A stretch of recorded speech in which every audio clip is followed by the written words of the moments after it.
The Tower of Joy stood silent in the red mountains of dawn, its ancient stones bearing witness to the end of an age.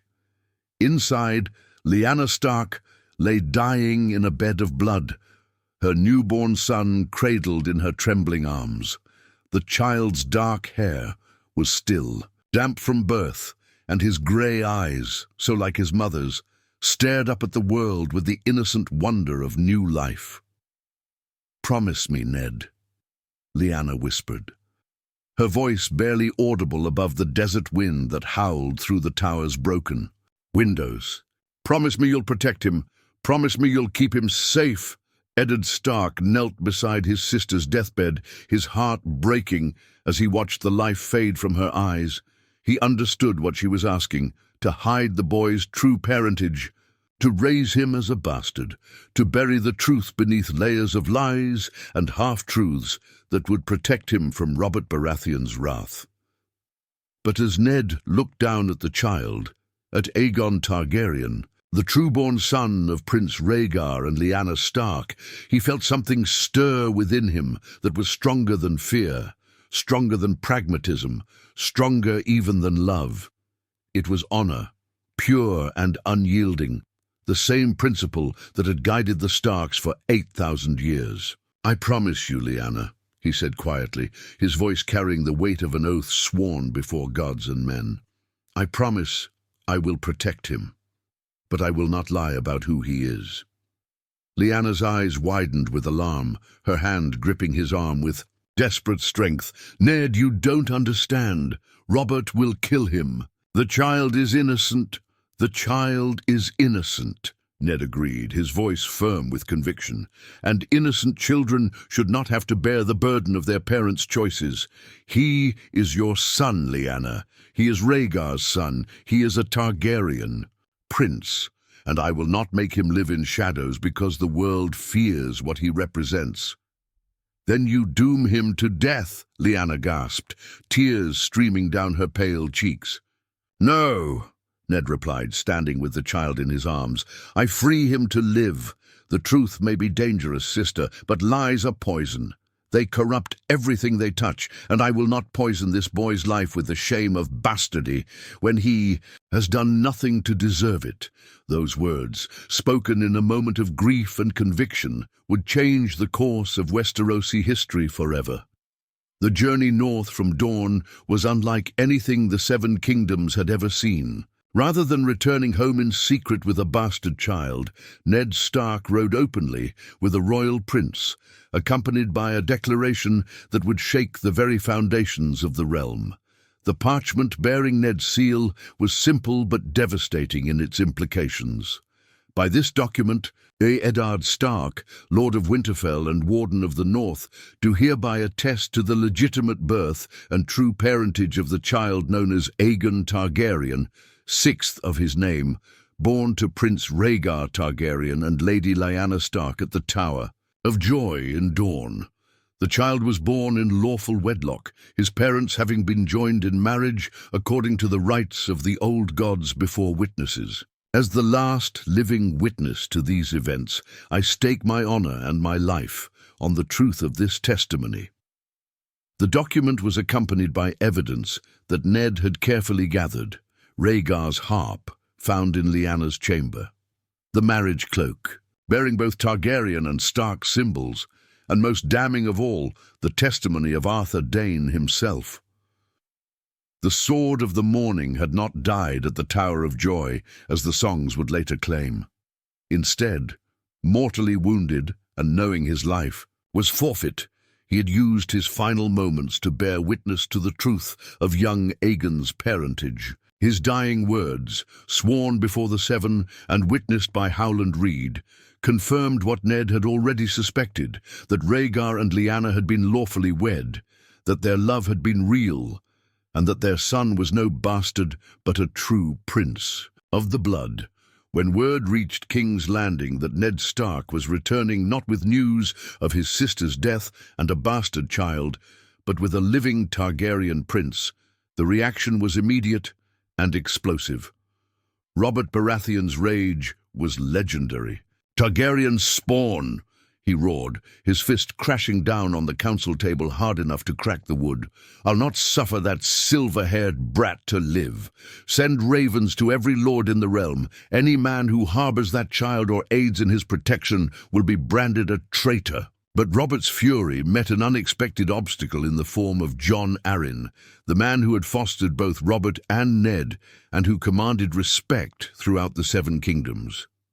"Robert," the Lord of the Vale said calmly, "the boy is innocent of his father's crimes. More than that, he is Lyanna's son. Would you murder your beloved's child out of spite?" The question struck Robert like a physical blow. For all his hatred of Rhaegar Targaryen, his love for Lyanna Stark had been the defining passion of his life. The idea of harming her child, even a child born of the man he despised above all others, was almost unthinkable. "The boy is a threat," Robert insisted, but his voice lacked its earlier conviction. "As long as he lives, there will be those who rally to his cause. The realm needs peace, not more Targaryen pretenders." "Then give him a life that poses no threat," Jon Arryn suggested. "Send him to the Wall when he comes of age, or to the Citadel. To serve as a Maester, there are ways to neutralize potential threats without resorting to child murder." The debate that followed would consume King's Landing for weeks, with lords and councillors taking sides based on pragmatism, honor, and political calculation. Some supported Robert's desire to eliminate the Targaryen line entirely. Others argued that sparing the child would demonstrate the new regime's mercy and legitimacy. While the political storm raged in the capital, Ned Stark faced the consequences of his decision in his own lands. The North had always been a place where honor mattered more than expedience, but even northern lords questioned the wisdom of harboring a Targaryen prince. "My lord," Maester Luwin said during a private council meeting at Winterfell, "the king's fury is not something to be taken lightly. He could strip you of your lands, your titles, even your life. Is the boy's legitimacy worth that risk?" Ned's answer was immediate and unwavering. "A man's honor is all he truly owns, Maester. Everything else, lands, titles, even life itself, can be taken away. But if I abandon my principles to save my skin, what would I have left?" The decision to openly acknowledge Aegon's true parentage had ramifications beyond mere politics. The child himself, now known throughout the realm as the last Targaryen prince, grew up in an environment completely different from the one that would have shaped Jon Snow the bastard. Instead of being raised in the shadows, uncertain of his place in the world, Aegon Targaryen was educated as befitted a prince of the blood. He learned High Valyrian from Maester Luwin, studied the histories of his ancestors, and trained with Master-at-Arms, who understood they were preparing not just a Northern Lord's ward, but a potential claimant to the Iron Throne. More importantly, he grew up knowing exactly who he was. There was no shame in his heritage, no sense of being an outsider in his own home. Catelyn Stark, who might have resented a bastard as a constant reminder of her husband's supposed infidelity, instead found herself caring for a boy whose presence vindicated Ned's honor rather than challenging it. "He has his mother's eyes," she told Ned one evening, as they watched young Aegon practicing his swordwork in the courtyard. "And her stubbornness, I think." "Aye," Ned agreed, "but there's steel in him too. He'll need it for what's to come." Aegon's education was unlike that of any other child in Westeros. Knowing that his very existence challenged the legitimacy of Robert's rule, Ned ensured that the boy was prepared for a life that would inevitably be shaped by politics and conflict. The prince studied not just the traditional subjects, swordplay, horsemanship, letters, but also the deeper arts of rulership. He learned about the histories of the great houses, the economic foundations of the realm, the delicate balance of power that kept the Seven Kingdoms united. Most importantly, he learned about the responsibilities that came with royal blood. "A crown is not a prize to be won," Ned told him during one of their many conversations in the Godswood. "It's a burden to be carried. Every decision a king makes affects the lives of millions. Power without wisdom is tyranny, and wisdom without power is useless." Aegon absorbed these lessons with the intensity of a boy who understood that his future would be shaped by forces beyond his control. Unlike the entitled princes of previous generations, he grew up knowing that his claim to the throne would mean nothing if he could not prove himself worthy of it. The presence of a Targaryen prince in Winterfell also attracted attention from unexpected quarters. Maesters arrived from the citadel, ostensibly to assist with the boy's education, but actually to observe and report on the last scion of the Dragon Kings. Septons came to test his knowledge of the faith, while followers of the old gods sought signs that he might be favored by their ancient powers. Most significantly, representatives from across the narrow sea began to make contact. Exiled Targaryen loyalists, merchants from the free cities, even envoys from Pentos and Norvos arrived at Winterfell with offers of support, alliance, and service. The boy who might have grown up as a bastard on the wall instead found himself at the center of a web of international intrigue. In King's Landing, Robert Baratheon found himself trapped between his desire for revenge and the political realities of his situation. The survival of a legitimate Targaryen heir created complications that went far beyond personal animosity. "The boy grows stronger every year," Grand Maester Pycelle reported during a small council meeting.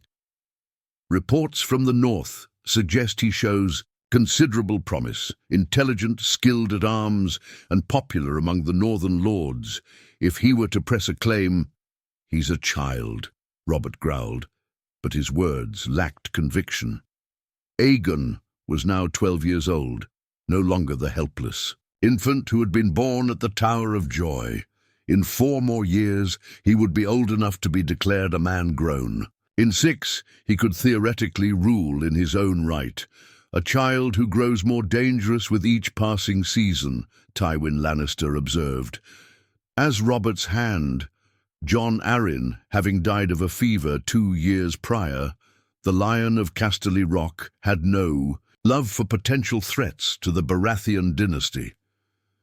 "Your Grace, every day we allow this pretender to live is another day for malcontents to rally to his cause." But Robert's position was more precarious than it appeared. The revelation of Aegon's true parentage had reopened old wounds and raised uncomfortable questions about the legitimacy of the rebellion itself. If Rhaegar and Lyanna had been lawfully wed, if their love had been real rather than the abduction that Robert had believed, then what justification remained for the war that had brought him to power? More pragmatically, Ned Stark's support was crucial to Robert's rule. The North was the largest of the 7 kingdoms, and its loyalty was essential for maintaining stability. An open break with House Stark over the Targaryen boy could trigger another civil war, one that Robert might not win. As Aegon approached his 16th name day, reports began to reach Westeros that would change everything. Across the narrow sea, his aunt Daenerys had awakened dragons from stone and conquered much of Slaver's Bay. The last Targaryen exiles were no longer powerless refugees, but rulers with armies, dragons, and the will to reclaim their birthright. The news sent shockwaves through both King's Landing and Winterfell, but for very different reasons. In the capital, it represented the nightmare scenario that Robert had always feared, a Targaryen restoration backed by the power of dragons. In the north, it offered possibilities that had seemed impossible just years before. "She's coming home," Aegon said quietly when the news reached Winterfell. He was standing in the Godswood, before the heart tree where Ned had taught him to pray, and think and prepare for the burdens that awaited him. "Aye," Ned agreed. "The question is whether you're ready for what that means." Aegon had spent his entire life knowing that this moment would come. the day when he would have to choose between the safety of obscurity and the dangers of claiming his birthright. The decision, when it came, was easier than he had expected. I am Aegon Targaryen, sixth of his name, son of Prince Rhaegar and Lady Lyanna Stark, he declared. I will not hide from who I am any longer. The formal declaration was made on his 16th name day, before an assembly that included representatives from every major house in the north. The words he spoke would be remembered for generations. I am the blood of the dragon and the blood of the wolf. I claim no throne, seek no crown, desire no power that is not freely given. But I will not deny my heritage or dishonor my parents. Memory, let those who would see a Targaryen restoration prove their worth through deed, not blood. Let those who would maintain the current order do the same. The realm deserves rulers who serve the people, not themselves. The reaction to Aegon's declaration was swift and decisive. One by one, the northern lords knelt before the young prince, acknowledging him not as their king, but as their lord's ward, raised with honor and deserving of their respect. Lord Karstark was the first to speak. House Karstark remembers. We remember Lady Lyanna, and we remember that House Stark has never broken faith with those under its protection. Lady Mormont's words carried even more weight. Bear Island knows no king but the king in the north, whose name is Stark. But a Stark's ward is a Stark's responsibility, and a Stark's honor is our own. The ceremony concluded with Ned Stark's own declaration, words that would echo through history. 16 years ago, I swore an oath to protect this boy. That oath was given not to preserve a pretender or a usurper, but to honor the memory of my sister and the principles that have guided House Stark for 8,000 years. I have kept that oath, and I will continue to keep it, whatever the cost. The message to King's Landing was clear. The North stood united behind Aegon Targaryen, not as king but as one of their own. Any attack on the boy would be seen as an attack on House Stark itself. Robert's response was predictably explosive. "Treason!" he roared when he received word of the Northern Declaration. "Open, naked treason! I'll have Stark's head for this!" And the dragon spawn with it. But Tywin Lannister, ever the pragmatist, counselled caution. Your Grace, the North is not Dorne or the Iron Islands. They cannot be conquered easily, and winter is coming. A campaign in the North would be costly, uncertain, and likely to drive other kingdoms into rebellion. "Then what do you suggest?" Robert demanded. "We wait," Tywin replied. "The boy has made no claim to the throne. He has declared no intention to overthrow your rule. As long as that remains true, we can treat this as a northern peculiarity rather than a direct challenge to the crown." The delicate balance that had emerged between North and South was shattered by the arrival of a raven bearing news that changed everything. Daenerys Targaryen had landed on Dragonstone with 3 dragons and an army, and she was calling for all Targaryen loyalists to rally to her cause. The message, directed specifically to Aegon, was both an invitation and a challenge. "To my nephew, Aegon Targaryen, 6th of his name, I have returned to reclaim our family's birthright. The Iron Throne sits occupied by usurpers, and the time has come to restore the blood of the dragon to its rightful place. I invite you to join me at Dragonstone, to take your place as a prince of House Targaryen, and to help me build a new world where justice reigns over tyranny. The choice is yours, but choose quickly. History will not wait." The decision that followed tore at Aegon's heart. On one hand was the family he had never known, his aunt who carried the blood of dragons and the power to reclaim their ancestral throne. On the other was the family that had raised him, the Starks who had protected him, educated him, and loved him as their own. The conversation with Ned Stark that settled the matter took place in the Lord's Solar, with only the two of them present. The weight of 16 years of shared history filled the room like smoke from the hearth. "What does your heart tell you to do?" Ned asked. "My heart tells me to stay here, in the only home I've ever known," Aegon replied honestly. "But my mind tells me that I can't hide forever. If Daenerys is truly fighting for justice, if she truly means to build a better world, then perhaps I have a duty to help her. And if she's wrong, if power corrupts her as it has corrupted so many others. Aegon was quiet for a long moment, staring into the fire as he considered the question. When he finally spoke, his words carried the wisdom of someone who had been raised on hard truths rather than comfortable lies. "Then I'll have to stop her," he said simply. "The realm comes before family, before personal loyalty, before everything else.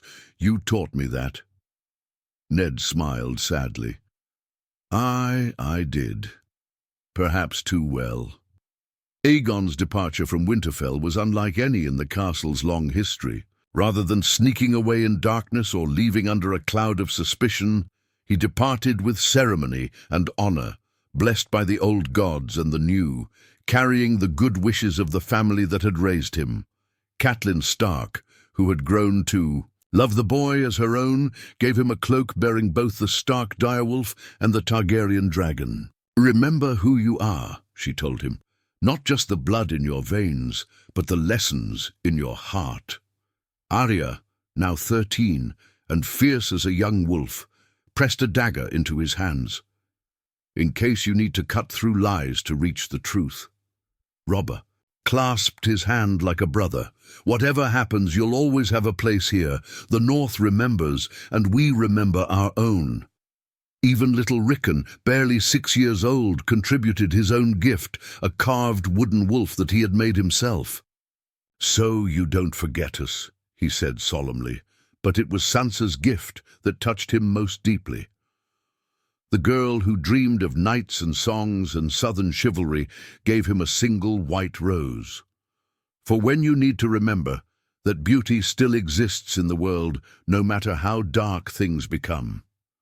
The journey to Dragonstone was conducted openly, with banners flying and an escort of northern knights who made it clear that Aegon travelled under the protection of House Stark. The symbolic message was powerful. This was not a prince slinking, away to join a rebellion, but a lord's ward travelling with honour to meet his family. The reaction along the route was mixed, but generally positive. The small folk, who cared little for the intricacies of royal succession, saw only a young man who carried himself with dignity and treated them with respect. Some of the lords were more cautious, but none dared openly oppose someone who travelled under Stark protection. When the party finally reached the shores of Blackwater Bay and saw Dragonstone rising from the morning mist, Aegon felt a strange mixture of anticipation and dread. Somewhere on that ancient island fortress was the aunt he had never met, the woman who claimed to be fighting for justice but who commanded dragons and foreign armies. "Ready, my prince?" asked Sir Roderick Castle, who had insisted on accompanying him despite his advanced years. "No," Aegon replied honestly, "but sometimes we must do things we're not ready for." The throne room of Dragonstone had witnessed many momentous occasions in its 1,000-year history, but few as significant as the meeting between Daenerys Targaryen and her nephew Aegon. The Dragon Queen sat upon the ancient throne of her ancestors, but when Aegon entered, flanked by his northern escort and carrying himself with quiet dignity, she rose to meet him as an equal. "Nephew," she said, her voice carrying both warmth and wariness, "you look like your father." "And you look like the queen the realm needs," he replied diplomatically, "if the reports of your deeds in Essos are true." The conversation that followed was careful, each participant weighing their words and watching for signs of deception or hidden agenda. Daenerys had expected to meet either a cowed bastard grateful for legitimacy or an ambitious pretender seeking to challenge her claim.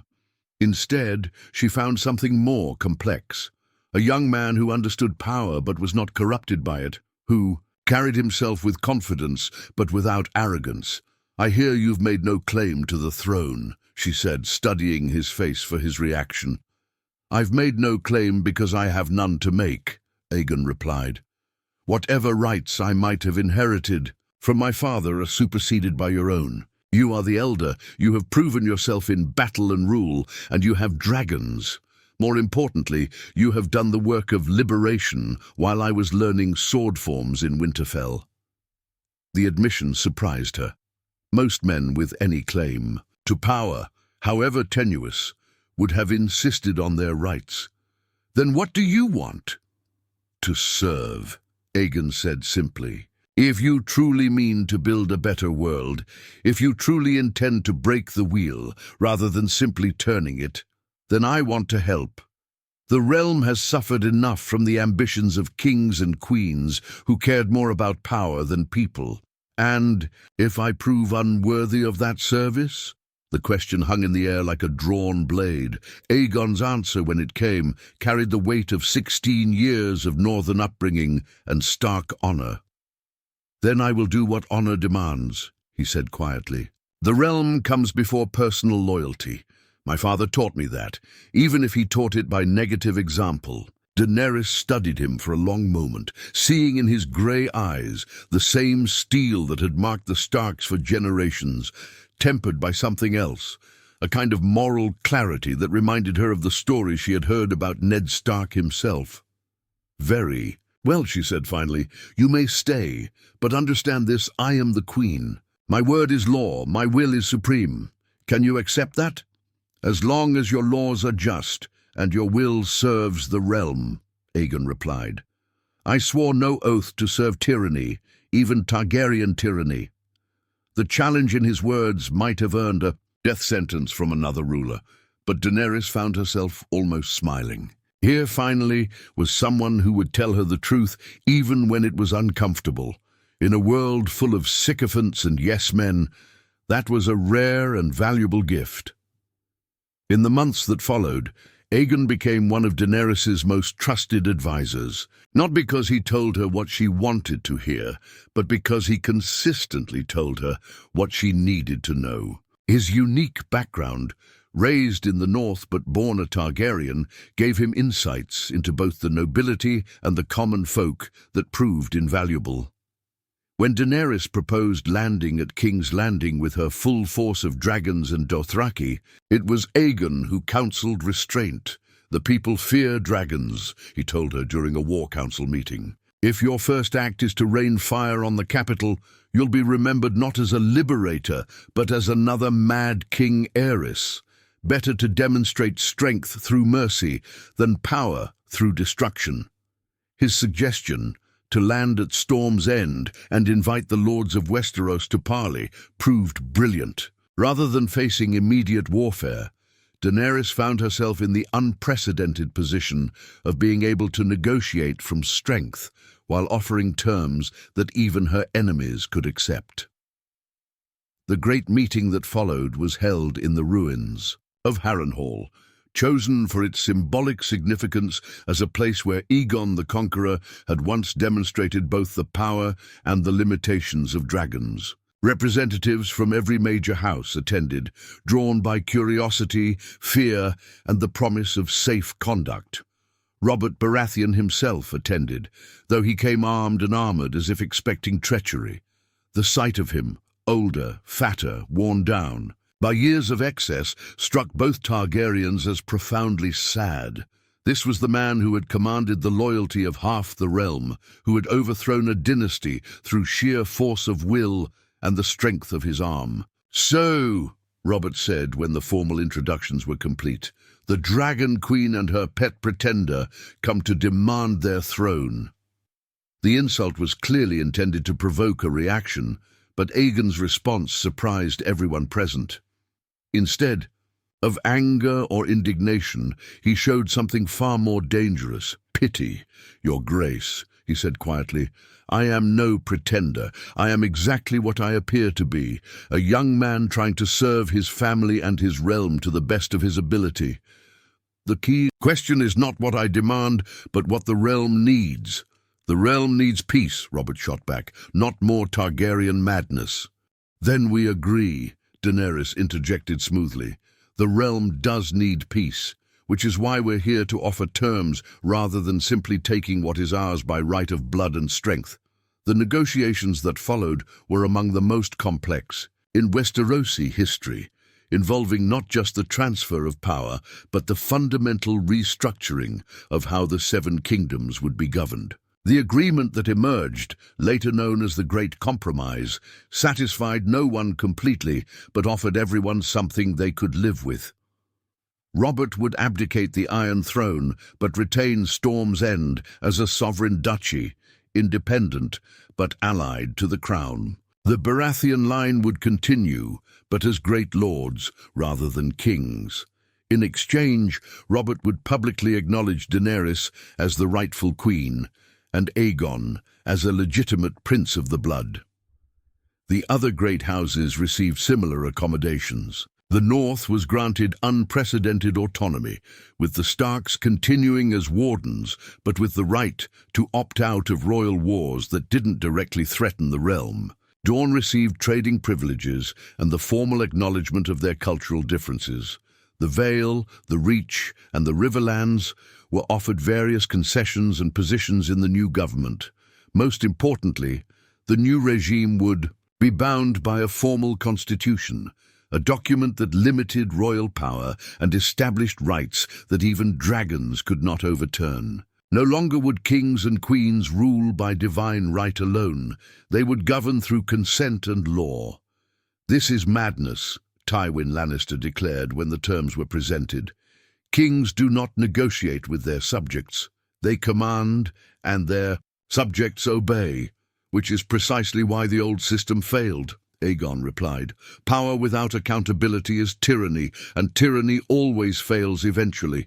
Better to rule with consent than to reign over ashes." The signing ceremony took place in the throne room of the Red Keep, but the Iron Throne itself had been removed. In its place stood a simple chair of Dragonstone, beautiful but not intimidating, impressive but not overwhelming. The symbolism was clear. This would be a new kind of monarchy for a new age. The early years of Daenerys' reign were marked by the careful implementation of the reforms promised during the negotiations. The constitution was ratified by all 7 kingdoms, establishing both rights and responsibilities that applied to rulers and subjects alike. A new legal code was promulgated, based on the principle that justice should be uniform throughout the realm. A royal council was established with representatives from each kingdom, ensuring that major decisions would be made collectively rather than by royal decree alone. Aegon played a crucial role in these reforms, serving as both advocate and voice of conscience. His position was unique. He had no formal title beyond Prince Aegon, but his influence was enormous. Lords who might have resisted changes imposed by a foreign queen were more willing to accept reforms suggested by someone who had been raised. Among them, the dragons, rather than being instruments of terror, became symbols of protection and justice. Drogon, Rhaegal, and Viserion were used not to burn enemies, but to deter aggression and ensure the swift implementation of royal justice. When bandits threatened the Riverlands, a dragon appeared to scatter them. When pirates raided the coast of the Reach, dragonfire ended their predations. Most importantly, the new regime proved that Targaryens could rule without madness. Daenerys' justice was firm but fair, her mercy genuine, her commitment to the welfare of her subjects absolute. The mistakes that had characterized her rule in Essos, the crucifixions, the harsh punishments, the reliance on fear, were not repeated in Westeros. "You've changed her," Tyrion observed to Aegon one evening as they watched the Queen holding court with the patience and wisdom of a true ruler. "She changed herself," Aegon replied. "I simply reminded her of who she wanted to be." As the years passed and Daenerys remained unmarried and childless, the question of succession became increasingly urgent. The constitutional monarchy she had established required clear lines of inheritance, but the Queen seemed reluctant to address the matter directly. The issue came to a head during the 10th year of her reign, when a fever left her bedridden for weeks and sparked fears throughout the realm about what would happen if she died without an heir. The succession must be settled, the small council insisted during an emergency meeting. The realm cannot afford uncertainty. Daenerys, though still weak from her illness, was firm in her response. The succession is settled. Prince Aegon is my heir, as he has always been. But your grace, Grand Maester Samwell protested, the prince has made no claim, because I never asked him to, Daenerys interrupted. Aegon, the choice is yours. Will you accept the responsibilities that come with being my successor? The question that Aegon had known was coming for years had finally arrived. His answer, when it came, reflected both the wisdom of his upbringing and the maturity that came from years of service. I will serve, he said simply, not because I want power, but because the realm deserves continuity. If you trust me with this responsibility, Your Grace, I will try to prove worthy of it. The formal designation of Aegon as heir apparent was celebrated throughout the Seven Kingdoms, but perhaps nowhere more than in the north.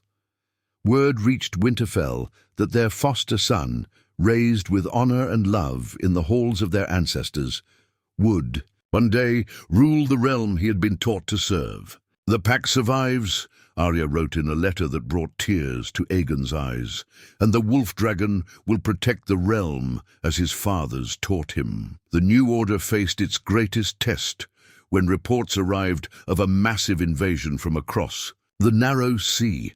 Volantis, Lys and Myr had united under a powerful triarch who claimed that Daenerys' abolition of slavery was an attack on the natural order of the world. Their combined fleets carried 200,000 soldiers, mercenaries and freed slaves who had been re-enslaved specifically for this war.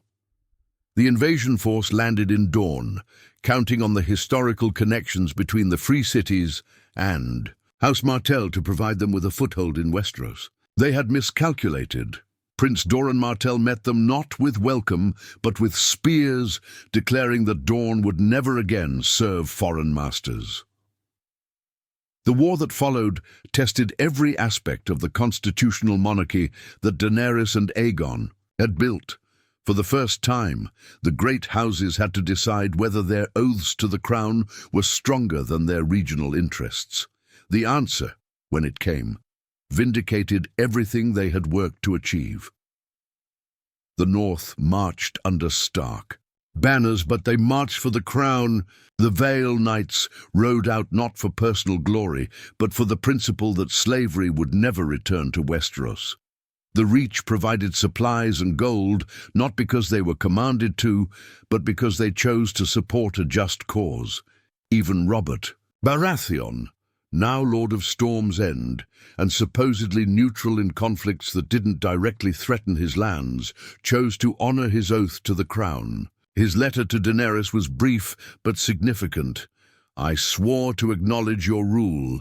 A Baratheon's word is his bond, even when given reluctantly. The decisive battle was fought on the fields outside King's Landing, where Aegon commanded the vanguard, while Daenerys provided air support with all 3 dragons.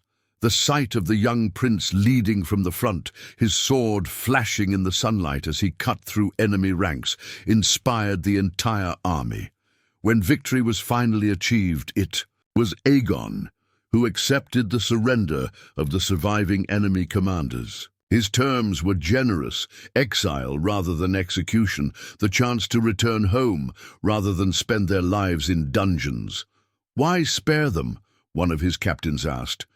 They came to restore slavery, to undo everything we've built.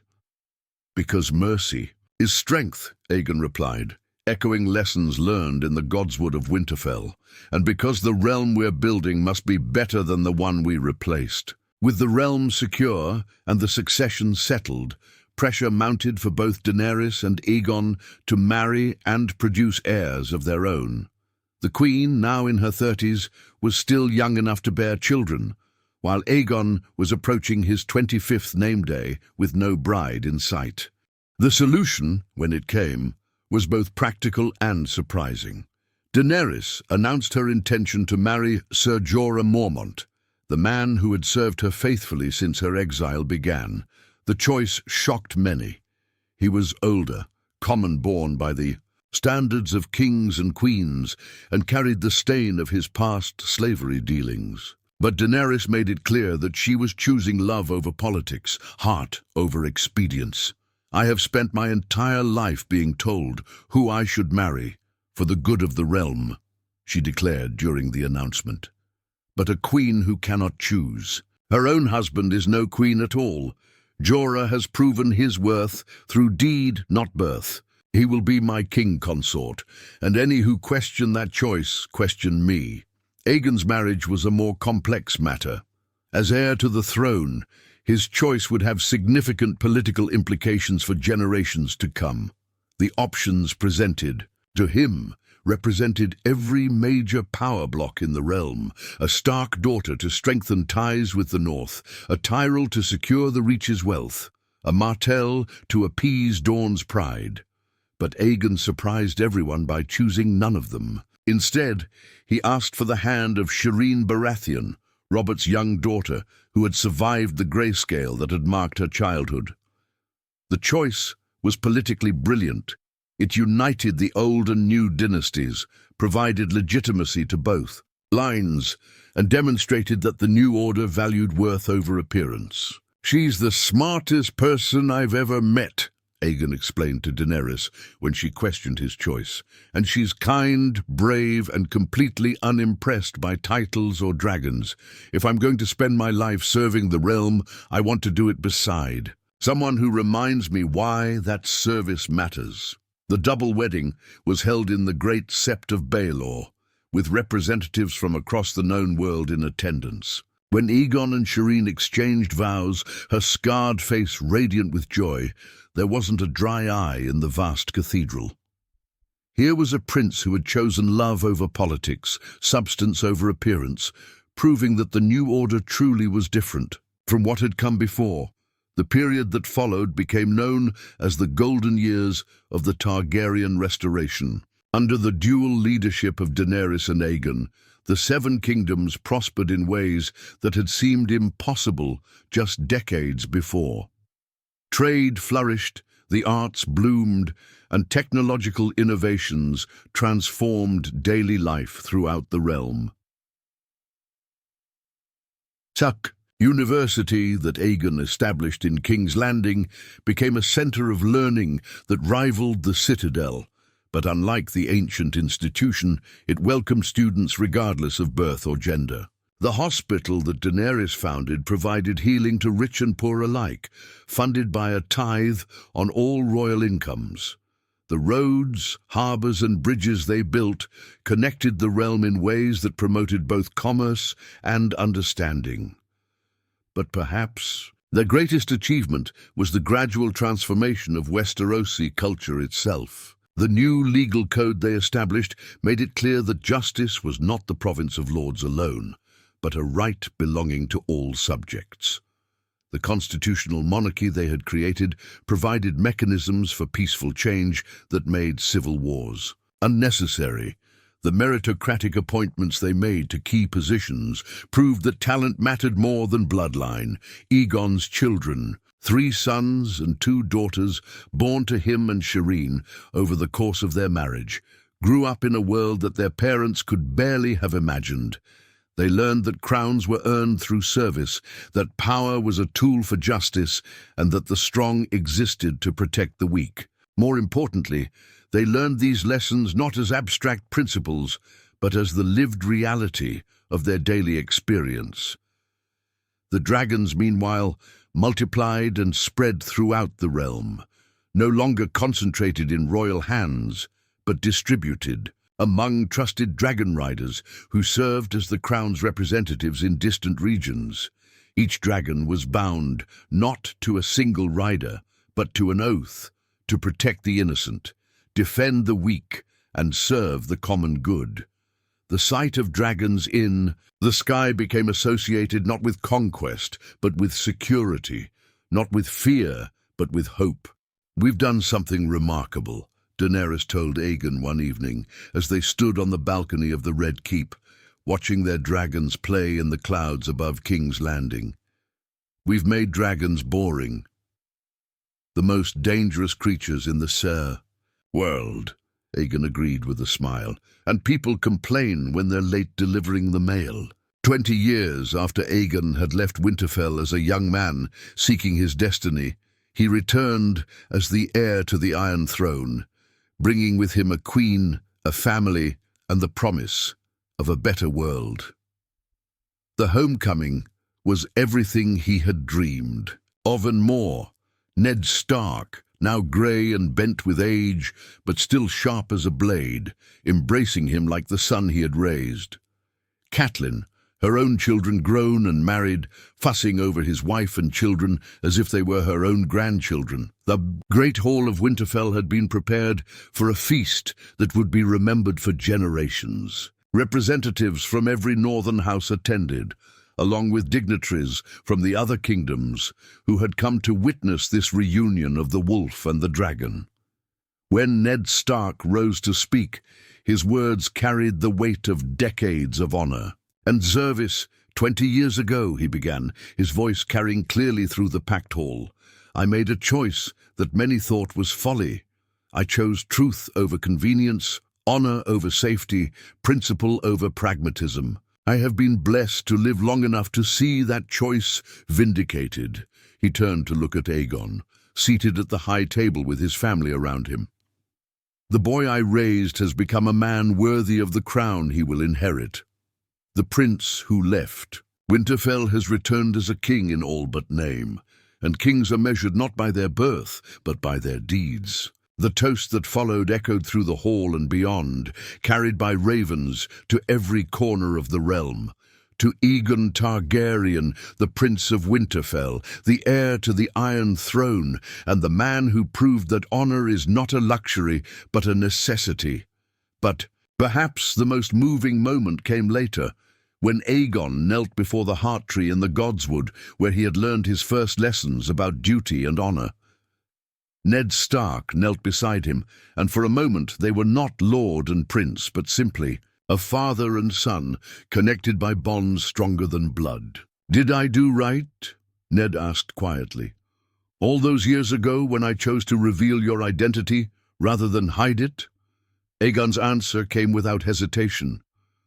"You did what honor demanded. You chose truth over lies, principle over expedience, the difficult path over the easy one. If that's not right, then nothing is." When Daenerys finally abdicated in favor of Aegon, a transition planned for years and executed with the smoothness that characterized their entire joint reign, the ceremony was notable not for its pomp, but for its simplicity. The crown that was placed on Aegon's head was not the ornate creation of previous monarchs, but a simple circlet of Valyrian steel, beautiful but not ostentatious, impressive but not overwhelming. A crown should remind its wearer of responsibility, not power, Aegon said in his coronation speech. It should be heavy enough to matter, but light enough to bear. Above all, it should serve as a symbol not of what the wearer can take, but of what they are obligated to give. Daenerys, now queen, mother and advisor to the new king, remained active in the governance of the realm, but no longer carried the ultimate burden of decision. Her retirement speech was brief but heartfelt. "I came to Westeros seeking a throne. Instead, I found a family, a purpose, and a way to serve something greater than myself. The realm I leave to my nephew is not the one I inherited. It is better, stronger, more just. That is the only legacy that matters." The transition was so smooth that some foreign observers wondered if anything had really changed. The answer was both yes and no. The institutions remained the same, the policies continued, the reforms proceeded apace. But the symbolism was profound. Here was a monarchy that could transfer power peacefully, voluntarily, based on merit rather than mere survival. King Aegon VI proved to be everything his upbringing had prepared him to be: wise enough to seek counsel, strong enough to make difficult decisions, humble enough to admit mistakes. His reign would be remembered not for great conquests or dramatic gestures, but for steady, competent governance that allowed the realm to prosper. The influence of Aegon's northern upbringing was evident in every aspect of his rule. The principles that Ned Stark had taught him in the Godswood of Winterfell, that power was responsibility, that honor mattered more than advantage, that the strong existed to protect the weak, became the governing philosophy of his reign. When lords complained that his policies favored the common folk over the nobility, Aegon's response was pure Stark. A king who does not care for his small folk is no king at all, but a tyrant who happens to wear a crown. When courtiers suggested that the constitutional limits on royal power were inconvenient and should be circumvented, his answer came straight from his foster father's teachings. Convenient tyranny is still tyranny. The moment we put expedience above principle is the moment we lose the right to rule. The legal reforms he championed, establishing uniform justice throughout the realm, creating mechanisms for peaceful resolution of disputes, ensuring that even the poorest subjects had access to royal courts, reflected the northern emphasis on fairness and equality before the law. Most importantly, the cultural changes he promoted transformed Westeros from a society based on hierarchy and birth into one that valued merit and service. The new nobility that emerged during his reign was not defined by ancestral lands or ancient titles, but by contributions to the common good.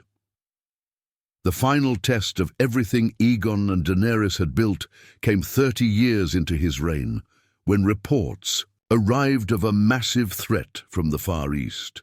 The Shadowlands beyond Ashai had spawned creatures of darkness that were sweeping across Essos like a plague, consuming everything in their path. The free cities had fallen one by one, and the survivors were fleeing westward in massive refugee fleets. The crisis that followed tested every institution of the constitutional monarchy. Could a government based on consensus and law respond quickly enough to an existential threat?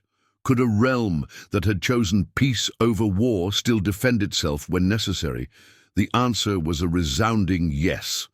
The Great Council convened in emergency session and voted unanimously to provide aid to the refugees and military support to the remaining free cities. The dragons that had become symbols of peace were once again pressed into military service, but this time they fought not for conquest but for survival, their own and that of the entire world. The war that followed was brutal but brief.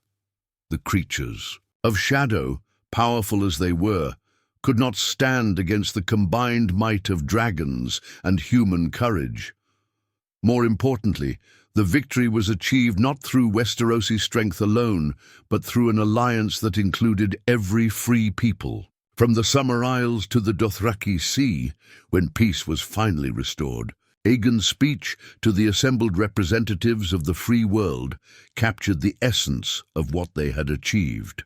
We have proven today that free peoples, united in common cause, can overcome any darkness. We have shown that cooperation is stronger than conquest, that justice is more powerful than tyranny, that hope can triumph over fear. Let this victory be remembered not as the triumph of one kingdom over its enemies, but as the victory of all free peoples over the forces that would enslave them. King Aegon II ruled for 43 years, passing away peacefully in his sleep. At the age of 68, his funeral was attended by representatives from every nation in the known world, a testament to the respect he had earned not through conquest, but through service. The realm he left behind was unrecognizable from the one that had existed when he was born. The Seven Kingdoms had become a model for governance that was copied throughout the known world. The dragons that had once been instruments of war had become symbols of protection and justice. The monarchy that had once ruled through fear now governed through consent and law, but perhaps his greatest achievement was cultural rather than political. He had helped create a world where worth mattered more than birth, where service was more honored than privilege, where the measure of a person was not their titles but their deeds. The inscription on his tomb in the royal crypts beneath the red It was simple but fitting. Aegon Targaryen VI, the Prince of Winterfell, King of the Andals, and the first men, who chose honor over advantage and service over self. But there was a second inscription, written in the ancient runes of the north, that only a few could read. He kept faith with those who raised him, and they with him. In the end, that was the true legacy of Ned Stark's choice at the Tower of Joy. By refusing to hide Jon Snow's identity, by choosing truth over convenience and honor over safety, he had set in motion a chain of events that transformed not just one boy's life, but the entire world. The realm that emerged from those choices was not perfect. No human institution ever could be. But it was better, fairer, more just than what had come before. It was a place where dragons served justice rather than power, where kings earned their crowns through service rather than birth, where the lessons learned in the Godswood of Winterfell could guide the governance of the Seven Kingdoms. The boy who had been born as Jon Snow but raised as Aegon Targaryen had grown into a king worthy of both names, honorable as a Stark, wise as a Targaryen, and devoted above all to the principle that power existed to serve rather than to dominate. And in the crypts of Winterfell, where the kings of winter slept their eternal sleep, the statue of Eddard Stark wore an expression of quiet satisfaction. He had kept his promise to his sister, protected her son, and helped create a world where honor was not just an ideal, but a living reality. The truth had indeed been dangerous, as Lyanna had feared, but it had also been liberating, transformative, and ultimately redemptive. Sometimes the most dangerous choice was also the most necessary one, and the courage to make that choice was what separated honor from expedience, principle from pragmatism, and true leadership from mere power. The dragons had returned to Westeros, but they had come home to a realm worthy of their majesty, a kingdom where strength served justice, where power protected the weak, and where the wolf and the dragon could run together under the same sky.